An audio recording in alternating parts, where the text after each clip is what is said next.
پہ ڈر ہے ڈر میرے ساتھ. ہاں ڈاکٹر ولا اب ہم لوگ لائیو پہ آ چکے ہیں. اچھا السلام علیکم حاضرین سامعین.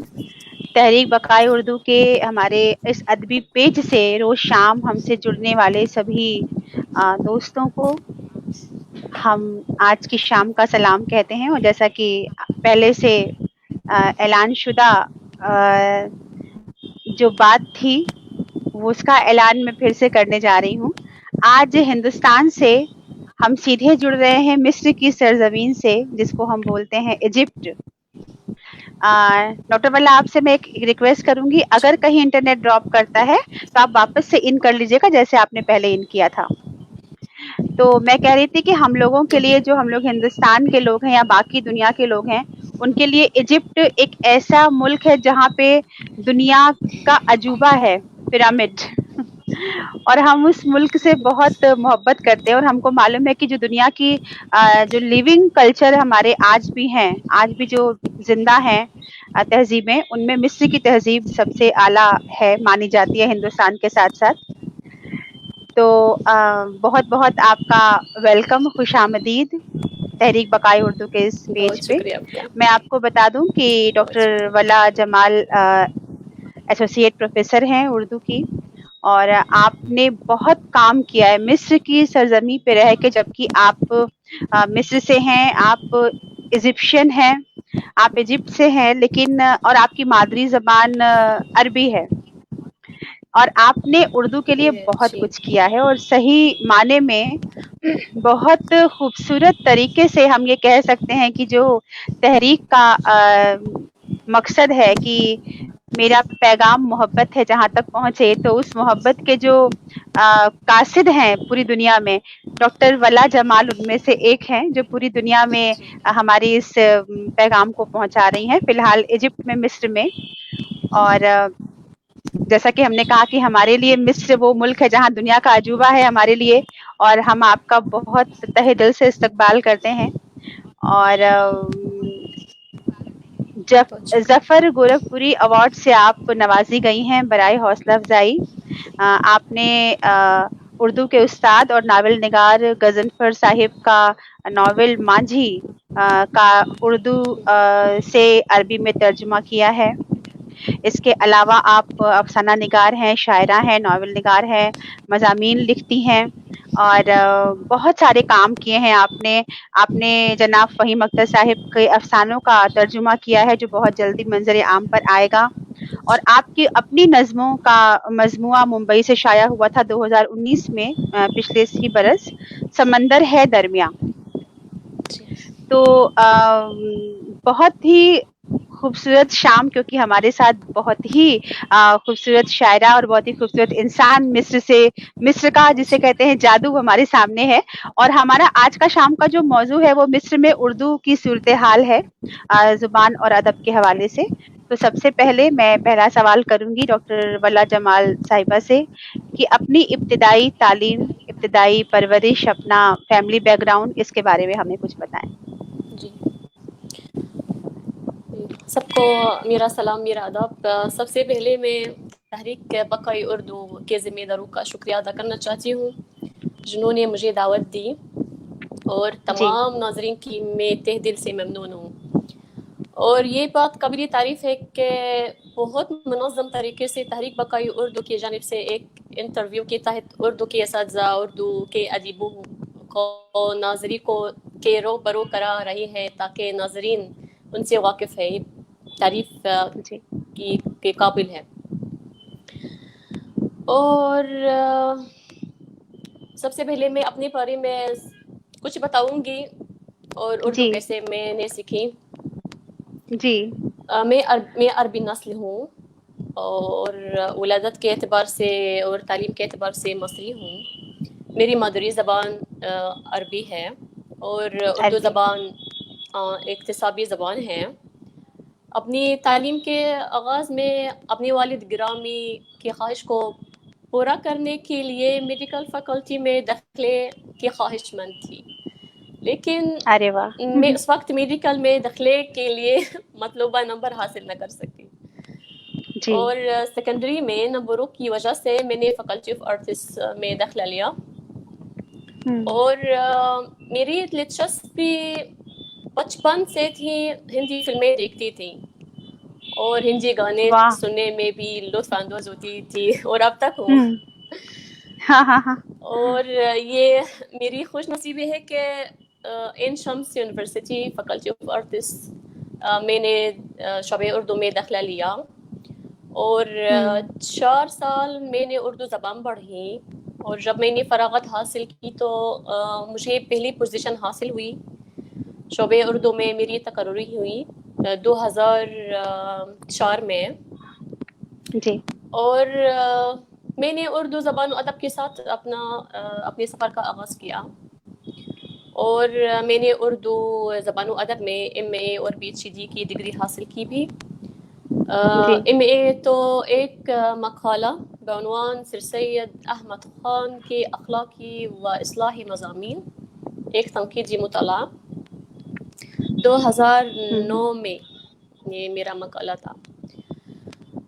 اس مقالے میں مجھے ملا کہ سر سید احمد خان نسرین سازی کے وہ عہد افرین شخصیت تھے. جی انہوں نے مضمون و معنی کو اولیت دی اور زبان و بیان کی سادگی پر بھی بڑا زور دیا. انہوں نے زبان کو عام فہم بنایا اور ہر قسم کے مضامین ادا کرنے کی صلاحیت پیدا کی.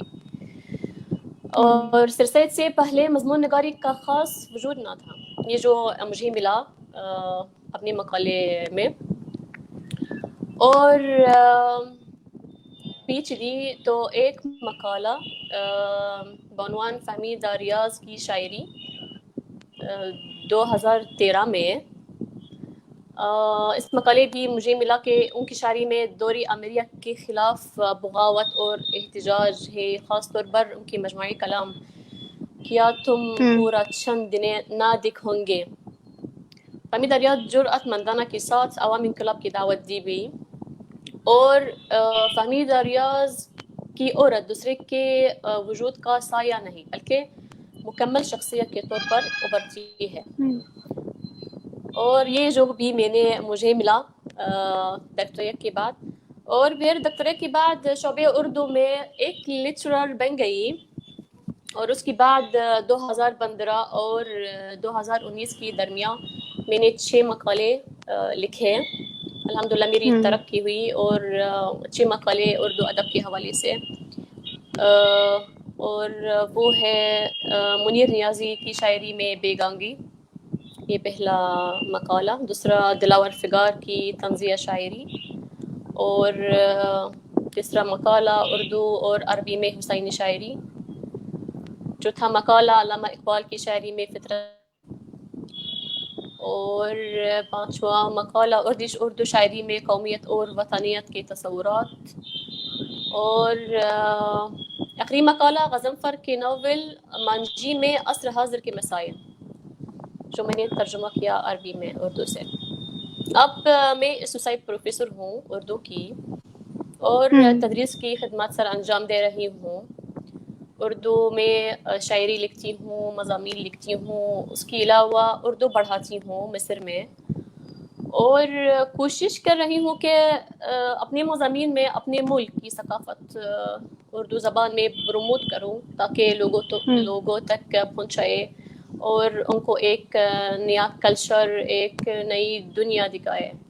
یعنی ہمیشہ میں ان کاموں میں مصروف ہوں, لکھنا, پڑھنا, تدریس اور تحقیق ہے.